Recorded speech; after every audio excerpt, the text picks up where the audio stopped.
Ashyanubhavam Bhagavan. Bhagavan.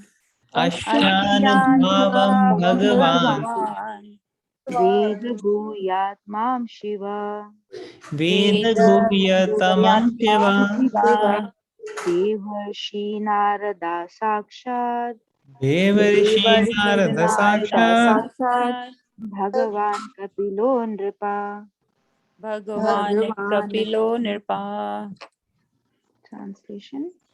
O King, Lord Shiva, Narad the sage, amongst the demigods, and Kapila, the incarnation of Godhead, all know very confidentially about his glories through direct contact.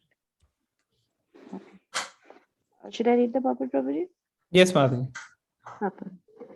Pure devotees of the Lord are all bhavas or persons who know the glories of Lord in different transcendental loving services. As the Lord has innumerable expansions of his plenary form, there are innumerable pure devotees of the Lord who are engaged in the exchange of the service of different humors. Ordinarily, there are 12 great devotees of the Lord, namely Brahma, Narad, Shiva, Kumara, Kapil, Manu, Prahalad, Bhishma, Janak, Sukhdev Goswami, Bali Maharaj, and Yamraj. Bhishma Dev, although one of them, has mentioned only three important names of the 12 who know the glories of the Lord. Srila Vishwanath Chakravarti Thakur, one of the great acharyas in the modern age, explains that Anubhava, or the glory of the Lord, is first appreciated by the devotee in ecstasy, manifesting the symptoms of perspiring, trembling, weeping, bodily eruptions, etc., which are further enhanced by steady understanding of the glories of Lord. Such different understandings of bhavas are exchanged between Yashoda and the Lord, binding the Lord by the ropes, and in the chariot driving by the Lord in the exchange of love with Arjun. Okay, two examples. These glories of the Lord are exhibited in his being subordinated before his devotee, and that is another feature of the glories of the Lord. Sukadev Goswami and the Kumaras, although situated in the transcendental position, became converted by another feature of bhava and turned into pure devotees of the Lord. Tribulations imposed upon the devotees by the Lord constitute another exchange of transcendental bhava between the Lord and the devotees. The Lord says, I put my devotees into difficulty, and thus the devotee becomes more purified in exchanging transcendental bhava with me. Placing the devotee into material troubles necessitates delivering him from the illusionary material relations. The material relations are based on reciprocation of material enjoyment, which depends mainly on material resources. Therefore, when material resources are withdrawn by the Lord, the devotee is 100% attracted towards the transcendental loving service of the Lord. Thus, the Lord snatches the fallen soul from the mere of material existence. Tribulation offered by the Lord to his devotee are different from the tribulations resulting from vicious actions. Okay. All these glories of the Lord are specially known to the great Mahajans like Brahma, Shiva, Narad, Kapila Kumar, and Bhishma, as mentioned above, and one is able to grasp it by their grace. Very bold of me. Hare Krishna, Madhu. You want to share something from this? Prabhuji, my understanding is very, very limited, but what I understood was uh, like the pure form of bhakti, bhav, generally comes when a person is in a pickle. So the last stanza that I read, because my memory is low, so this is what I can understand from that. Prabhupada is explaining that Krishna takes away material opulences from a person just so that his true form of bhava can come out, and that's when Krishna gets him out from this material miseries, this entire world. And this kind of love reciprocation generally can be understood by the great devotees. There are 12 Mahajans that is mentioned, but I I honestly did not understand why it was questioned also, that why only three people, three Mahajans are mentioned over here, like Shiva, Narad. So why were only they mentioned? That I did not understand. But this is something little I understood out of it. Please help. Thank you, Mataji. Thank you for sharing. Okay, so I think maybe we can read line by line. So first translation here, Ishmadev is saying, who's a Mahajan, O King, Lord Shiva, Narad, the sage amongst demigods, and Kapil, the incarnation of Godhead, all know very confidentially about his glories through direct contact. Whose glories? Krishna. Krishna's. So in the purport, Prabhupada starts by saying pure devotees of the Lord are all Buddhas, or persons who know the glories of the Lord in different transcendental living services. So Buddhas. So let's see. Where does this word Buddha come from?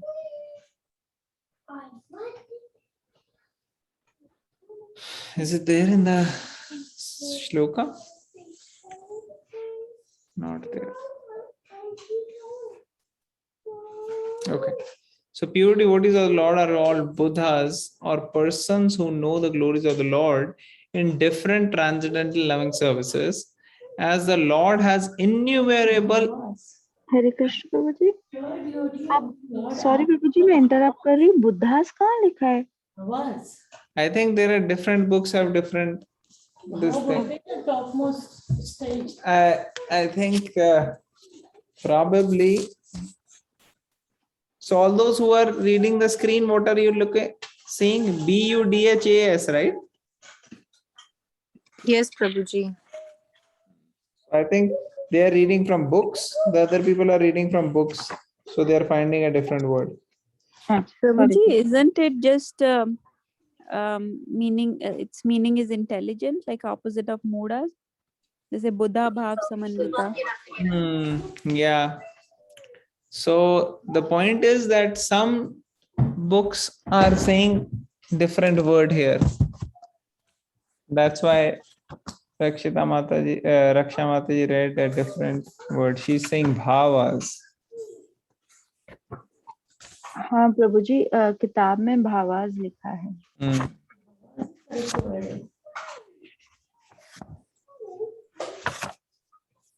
So anyways,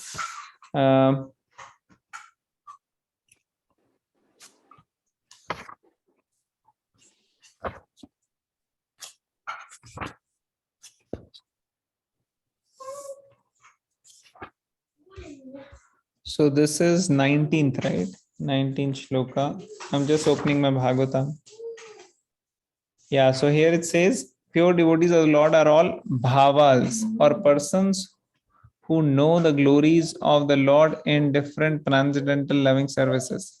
Honestly speaking, I will not comment anything on this. If that's okay, we'll keep going forward.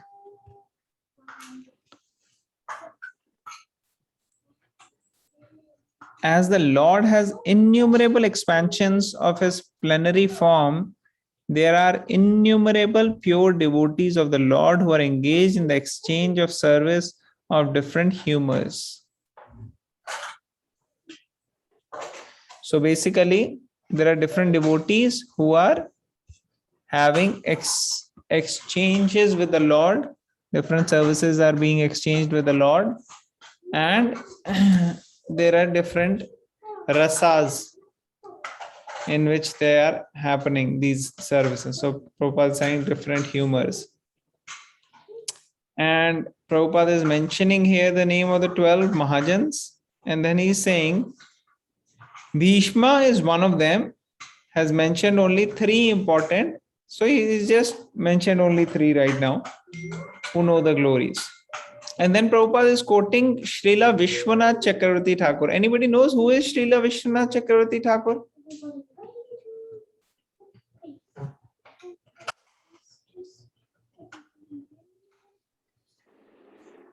Prabhupada writes a great Acharya of the modern age. Anybody knows anything about Srila Vishwanath Chakravarti Thakur?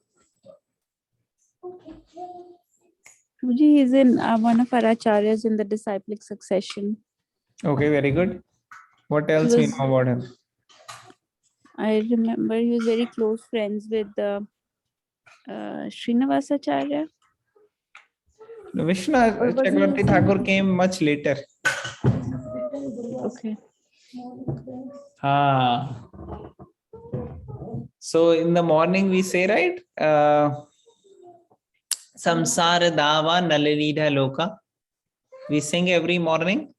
That is actually written by Srila Vishwanath Chakravarti Thakur. And he said if anybody recites it during the Brahma Muhurat period, then that will give you, bring you close to pure devotional service. You'll get pure devotional service if we do that.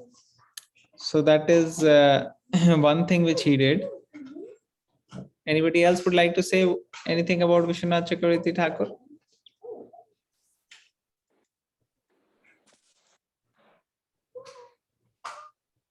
Anything? So many of our acharyas, like the six Goswamis, they're all manjaris in the spiritual world, very, very close associates of Srimati Radharani. And Vishwanath Chakravarti Thakur is one of very, very exalted personalities who came after Narottam Das Thakur later, quite some time later. And he did extraordinary service. Many of you have heard of Baldev Vidyabhushan, right? Any of you have heard? Yes, Prabhuji. So Baldev Vidyabhushan, what did he do? Prabhuji, he compiled the Vedanta Sutra, the Govind Commentary. Bhasya Correct. commentary. Govind Bhasya commentary on the Vedanta Sutra, right? Oh, yes, he was his disciple. He was disciple of Vishwanath Chakravarti Thakur. He is the disciple of Vishwanath Chakravarti Yes. Thakur. Yes. And Srila Prabhupada's Bhagavad Gita is actually very much inclusive of the commentaries of Vishwanath Chakravarti Thakur and Baldev Vidyabhushan. So the Bhagavad Gita which we are reading of Srila Prabhupada, how did he write? It is based upon these great acharyas, Vishwanath Chakravarti Thakur and Baldev Vidyabhushan. So that Vishwanath Chakravarti Thakur, actually when he used to, once Vishwanath Chakravarti Thakur went to his brother, he had a brother who was very learned. So he asked his brother a question. So his brother said, you're asking a question. Have you read and recited the Bhagavatam? He said, yes, I have read and recited the whole Srimad Bhagavatam. He said, okay, go and read and recite the whole Srimad Bhagavatam once again, then you come and ask question. So in the past, it was very serious business to ask question, It wasn't like now. We just go and ask anything. And if we don't ask questions, that is because we are too much uninterested in Krishna consciousness. Like Vandivatu was saying, you give the whole lecture and nobody will have any questions. And if somebody raise hands and ask for asking question, the question will be something like, okay, what time is prasadam? That is the kind of questions people are asking. So very, very different world. But Vishwanath Chakravarti Thakur, he got training, further training, and he was great at it. When he used to write on Srimad Bhagavatam, he will write in just open fields, and the rain will fall in front of him, behind him, on the sides, but not a drop will fall on him. That was his absorption of Srimad Bhagavatam, that even the higher personalities, they were very much supportive of his efforts. So Vishwanath Chakravarti Thakur is a great personality and we can speak about him for a long time, but let's keep going. So what is he saying? He explains that Anubhav or the glory of the Lord is first appreciated by the devotee in ecstasy, manifesting the symptoms of. So these are symptoms of ecstasy. So these are symptoms of ecstasy. What are the symptoms? Perspiring. Perspiring means a devotee's whole body starts sweating, right? Trembling, shaking, weeping, tears will come. Bodily eruptions, hair will stand on end. So these are some of the many symptoms of ecstasy which can happen. And then he's saying which are further enhanced by steady understanding of the glories of the Lord. So they should manifest in further understanding of the glories.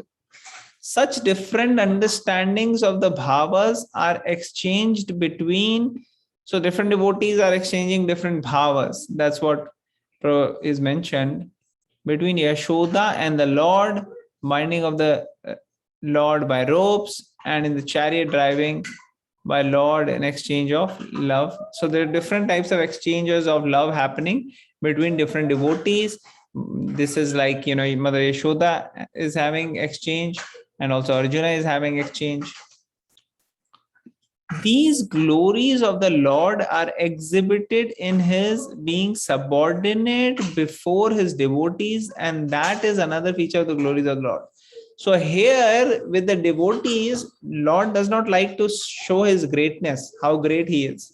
With ordinary people in the conditioned stage, we will not really understand anyone as God unless we see the greatness, right? But over there, it is not the greatness, but it actually is the love, because of which Krishna wants to be subordinate to his devotees.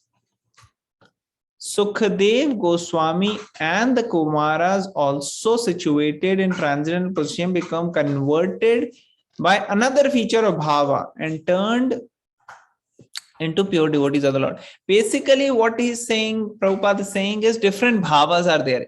Yashoda and Krishna, Vatsalya. Arjuna and Krishna, Sakhya. Sukadev Goswami and Kumaras, they were actually having more impersonalistic outlook towards the Supreme, but then they became converted into pure devotees. So their bhav actually became manifested with that. Tribulations imposed upon the devotees of the Lord constitute another exchange of transcendental bhava between the Lord and the devotees. So tribulations on the devotees of the Lord constitute another exchange of transcendental bhava between the. So this is another kind of an exchange, viraha, or in the sufferings or in the tribulations, one is remembering the Lord. In that remembrance, he's actually experiencing the presence of the Lord.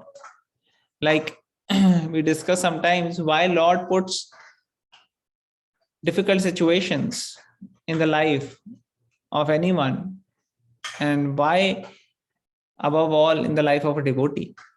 The idea is so that a devotee can remember Krishna, and in the remembrance is the presence of Krishna, and he can relish that presence. Anybody else would like to share anything so far? Natasha Mataji or any other devotee would like to share? Is it making sense so far what we are discussing? Yes, Prabhuji. Yes, Prabhuji. Seems like a little deep subject matter. So if anybody else would like to share, please share. So the Lord says, I put my devotee into difficulty, and thus the devotee becomes more purified in exchanging transcendental bhava with me. So he's more purified in the exchanges. Placing the devotee into material troubles means delivering him from the illusory material relations. The material relations are based on reciprocation of material enjoyment,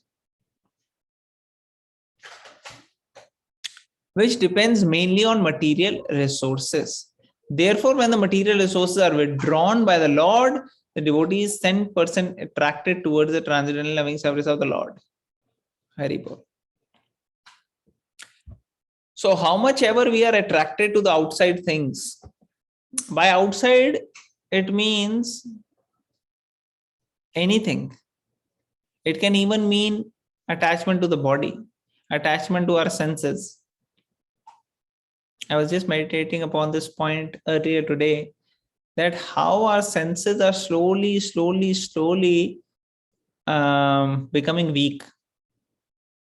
And we are so attached to the senses that even one sense, if we lose, we will be in so much anxiety and so much uneasiness, discomfort, sadness. So that means how much we are dependent on outside, on the attachment to the senses. If one is spiritually advanced, that person can make himself remember Krishna within without the need of anything external. He doesn't even need senses. If senses are there, he will use in the service of Krishna. Just like if sense objects are there, he will use in the service of Krishna. But if there are no sense objects, or if there are no material senses, then also he is going to involve him in engaging in the service of the Lord by smarana, by remembering. So here, placing the devotee into material troubles means delivering him from material, illusory material relations. So when those material things are taken away, his 10% transcendental loving service of the Lord he can engage in. So these are very high subjects which we are here reading here by Prabhupada. Thus the Lord snatches the fallen soul from the mire of material existence. Tribulations offered by the Lord to his devotees are different from the tribulations resulting from vicious action. So the Lord may put devotee into trouble, put in a particular situation which may appear to be tribulations. But then trials and tribulations may come because of our karmas also, right? Especially those are conditioned souls. The karma only will give. So tribulations from the karma, we have to obviously avoid. We should not even do such actions which will have harmful consequences. But when we are put in difficult situation, in spite of that, let's say you decided, okay, now I'm going to do Krishna consciousness.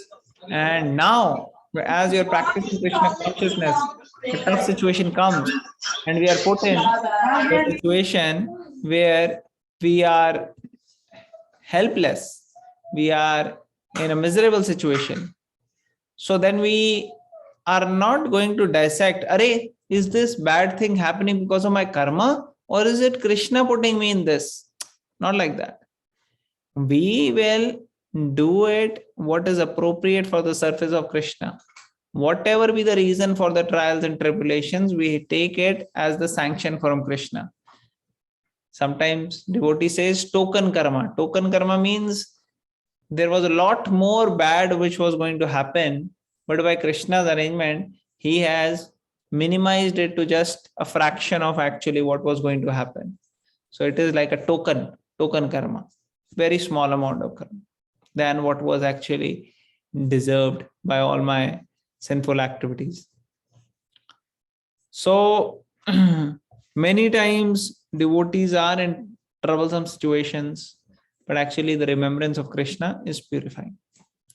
All these glories of the Lord are especially known to the great Mahajans like Bhishma, Shiva, Narad, Kapila, Kumar Brahma, Shiva, Narad, Kapila, Kumar and Bhishma, as mentioned above, and one is able to grasp it by their grace. Okay. So we have to pray to the Mahajans. By their grace, we'll be able to grasp this. So all those who understood this, please pray to Krishna that I can also take shelter of these Mahajans and understand this, because these are high subject matters and we are just sharing what we have little bit heard. Anybody else would like to share anything?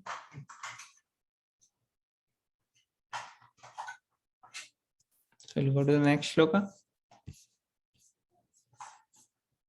Any points anyone wants to share? Nirbhay Prabhu, you want to share something? No, Prabhuji, thank you. I'm just listening. I'm outside today, and I'm listening, Prabhuji. Thank you. Hare Krishna. Thank you, Prabhuji, for joining in spite of being outside. Very, very grateful for your association. Natasha Mataji, you want to share? Prabhuji, no, you explained everything. I just have a question. I'm trying to understand. This is a very difficult language. I'm just trying to understand this part here. So, the pure devotees of the Lord are not really uh, engaged in material relationships or material enjoyment, right? So here Prabhupada is saying, therefore, when material resources are withdrawn by the Lord, the devotee sent person attracted towards the transcendental service of the Lord. So thus the Lord snatches the fallen soul from the mire of the material existence. So pure devotees like Mother Kunti and Pandavas, why do they face tribulations if they are not even engaged in material enjoyments, or they're not reciprocating material enjoyment, that Prabhupada is saying here? So why do they need to be snatched from material resources? So let me read it again. So Mataji's question is from this section. Mataji is asking, placing the devotees into material troubles means delivering him from illusory material relations. The material relations are based on reciprocation of material enjoyment. Material relations are based on reciprocation of material enjoyment, which depends mainly on material resources. Therefore, when material resources are withdrawn by the Lord, the devotee is 10% attracted toward transcendental loving service of the Lord. Thus, Lord snatches the fallen soul from the mire of material existence. Tribulations offered by the Lord to his devotees are different from the tribulations resulting from vicious action. All these glories of the Lord are especially known to the great Mahajans like Brahma, Shiva, Narad, Kapila, Kumar, Bhishma, as mentioned above, and one is able to grasp it by their grace. So this is the answer.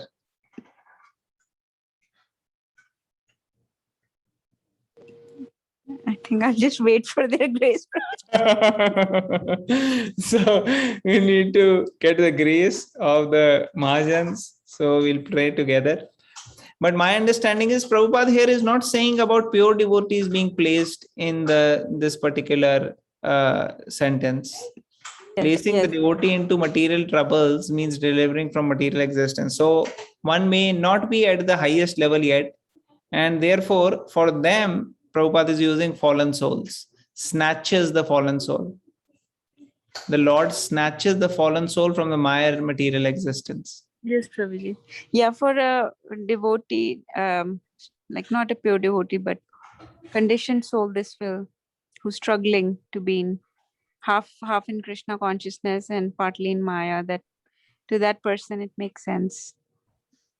Yes, Mataji, that's what it appears from the language. Okay. And I think we already discussed how pure devotees, they, really doesn't matter to them whether they are in a suffering situation or in a, in a materially opulent situation. Either way, they are engaging in service of Krishna. So they are equally, Krishna conscious in each situation. Right? Yes, Prabhuji, thank you. And devotees have already shared before how there are so many reasons why great personalities, Mahabhagavad devotees like Prahlad Maharaj, Pandavas, Kunti Maharani are put into difficult situations. I think you only answered a few days ago when somebody was asking. So, and also other devotees shared, I think, and Kishori and others were sharing. So we'll go forward. Is that okay, Mataji? Yes, Prabhuji, I just wanted to understand it. I got it. Thank you. Anything you want to add to what we discussed today? No, From the Prabhuji, shloka? this, I will just wait for your grace and everybody's grace to understand these things. Mataji, you know better than me. So you just humble not to speak. So we'll go forward. So bhavas, these, I think you must have come across this in Nectar of Devotion. So maybe from Nectar of Devotion, if you want to share something, Natasha Mataji, you can share. No, Prabhuji, I don't know much. Please share or add. So I think we'll go forward and we'll pray for the grace of Mahajans. Okay, who would like to read this shloka? Okay, I'll read quickly. Yam manyase matuleyam यमन्यसे मातुलेयं priyam mitram suhritpramam प्रियं मित्रं सुहृत्तमम् akroh sachivam dutam अक्रोः सचिवं दूतं sauridad ath sarathim. सारथिम्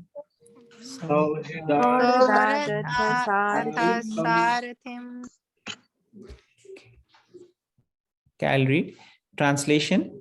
O king, that personality whom out of ignorance only you thought to be your maternal cousin, your very dear friend, well-wisher, counselor, messenger, benefactor, etc. is that very personality of Godhead Sri Krishna. Purport.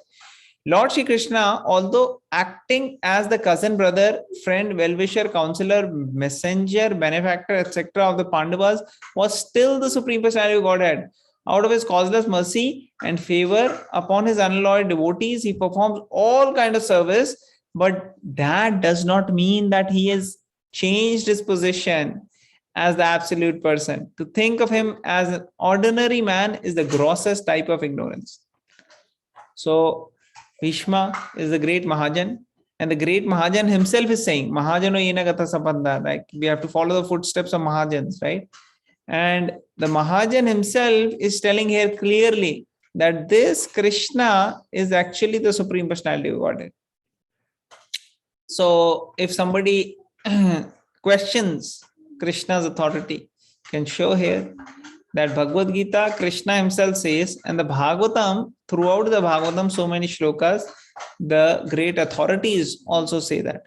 That's why Arjuna said, right, in the Bhagavad Gita, who all did he mention? I have heard from them, and now you are telling me yourself. Remember? 10th chapter. Yes, Prabhuji. What all names does Arjuna take? He says Narad Muni, Vedvyas, Asito, and Devala. Yes. 3 times Hari Bol for Natasha Mataji. Hari Bol. Natasha Mataji कहेंगी ये क्या बच्चों वाला question था ये तो. No, Prabhuji, we are just reading 10th chapter. That's why. Reading 10th chapter. You made a nice poetry on Narad Muni also, right? Which Navya was singing. No, Prabhuji, we didn't make it. It's in one of those books, you know, Oh, kids. is it? some I thought books. you made it. Okay. No, it's it's in that. There are songs and many other games and things in that book. So Okay. she found it herself completely, just reading and started singing it. Very nice. Like parents, like daughter. Krishna conscious. Very nice. There is a shlok in Bhagavatam which Prabhupada used to quote. Yatha yoni yatha bija. Something like that. I can't remember the full shloka, but that's part of it. That how the parent is, that's how the child will be. Yes, Prabhuji, that's why she takes after Nirbhay Prabhu. So you remember that shloka?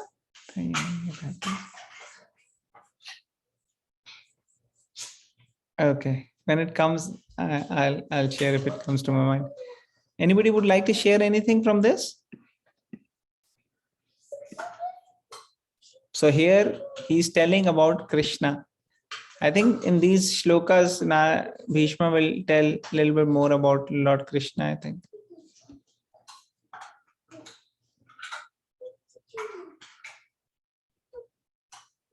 So I think we are close to 9. We can quickly do one more. Who wants to read this? Let's do it quickly. I can read, Prabhuji. Yes, Mataji, please read. Sarvatmana samdrisho Sarvatmanah Sarvatmana samudrisho samdrisho yadvaya syana na krite hi advayasyanaham krite Advayasyan anakrite tat kritam mati vaishamyam tatkritam mati Kritam mati vaishamyam vaishamyam nirvadyasya na kvachit. nirvatyasya na kuchit. niravadyasyanakvachit. Translation and purport by His Divine Grace, Srila Prabhupada Ki Jai. Being the absolute personality of Godhead, He is present in everyone's heart. He is equally kind to everyone, and He is free from the false ego of differentiation. Therefore, whatever He does is free from material inebriety. He is equibalanced. Purport: because He is absolute, there is nothing different from Him. He is Kevalya. There is nothing except Himself.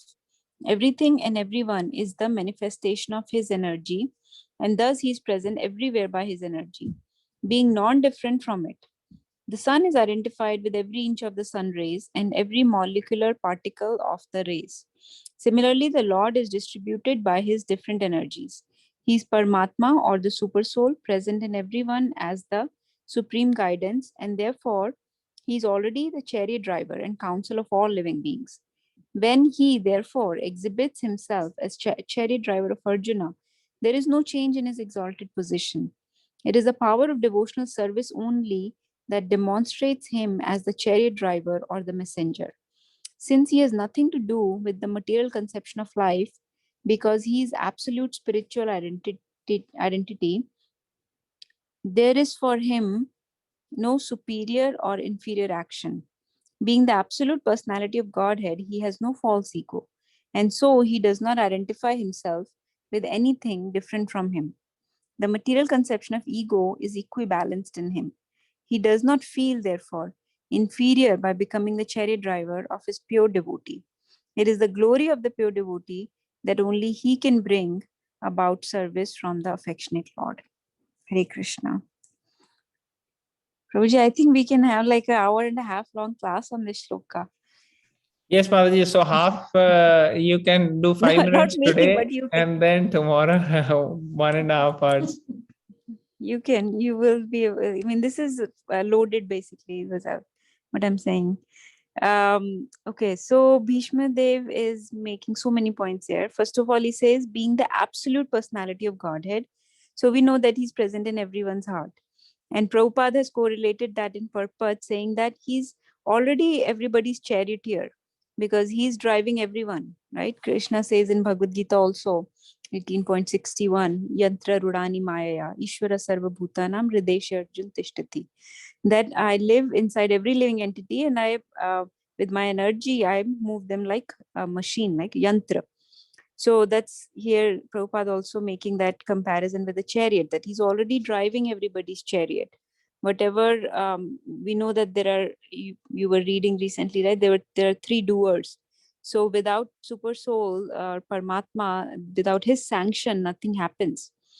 So so He's already driving everybody, but when He manifests when He actually comes in that position of charioteer, that is only because of the power of the devotional service, just to exchange a relationship with his devotee. And that job of charioteer is not inferior for him, because he does not identify with the material um, uh, creation at all. So he has no material identity. He's absolute spiritual identity. So things that are lower for us here, we say, oh, something is inferior or poor or less, or we look down upon. Those things are not those standings don't hold with Krishna, because he's absolute spiritual identity. Just like Queen Kunti said before, that you come as an animal or as an aquatic or as a human being, and it's all the same to him. He has no false ego like we do. So that and she also said that bewilders people. So that part, because we are not, we are identifying with the body and with the material creation so much, we have so much false ego that for us things are inferior or superior or less or more, not for him. And then the other point Bhishma Deva is making is that he's equally kind to everyone and free from differentiation, right? So he is equibalanced. He's freed from material inebriety, meaning that we get contaminated by the material nature. We get inebriated, meaning like nasha hota hai na, of material creation. We have that nasha. We are intoxicated by this material nature. He is not. He's untouched by it. So he does not differentiate between different people, or he's equally kind to everyone. Like we read, even when he kills demons, it's not out of envy. It's not like we kill people. That's not how he kills, out of enviousness. He's equibalanced. And in purport, Prabhupada has mentioned this nice word, he's kevalya, meaning nothing except himself. So he says in Bhagavad Gita also that I am one without second, that there is no other, nobody can even be compared to him. There is no second to him. He's the only thing. He's everywhere, whether with his energies, and so with his energies, he's present everywhere, in every molecule, in every atom, he's present. Just like we say, this is if somewhere sun rays are reaching, right? We say, okay, sun is coming here. Let's let's sit somewhere else because sun is here. Doesn't mean it's sun rays that are there, right? It's the indirect presentation of sun there. It doesn't mean sun is there, but we say, oh, sun is here, sun, let's move away. So similarly, Krishna is there everywhere with he's manifested everywhere in everything with his energies. And that's how he's driving everything. So I think that's all I can summarize for now, Prabhuji. Please, you can add much more. Mataji, rest, you can continue tomorrow. We'll Shesh Bhag Kal, remaining part. Yes, Anandni Radha Mataji is sharing something.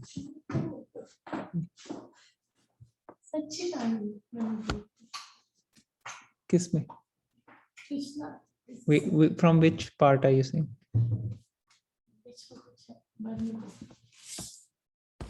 So Mataji is not comfortable right now in sharing. She will share later. So anybody else would like to share? So I think Natasha Mataji, you shared very nicely. Beautifully. Okay, so I think it's time to end. We will thank you very much everybody for joining. We'll end it here. Mancha kalpatarubhasya kripa sindhubhya pattanam pavnebhyo vaishnavyo namo namaha. Srimad Bhagavatam ki jai, Shri Prabhupada ki jai. Hare Krishna.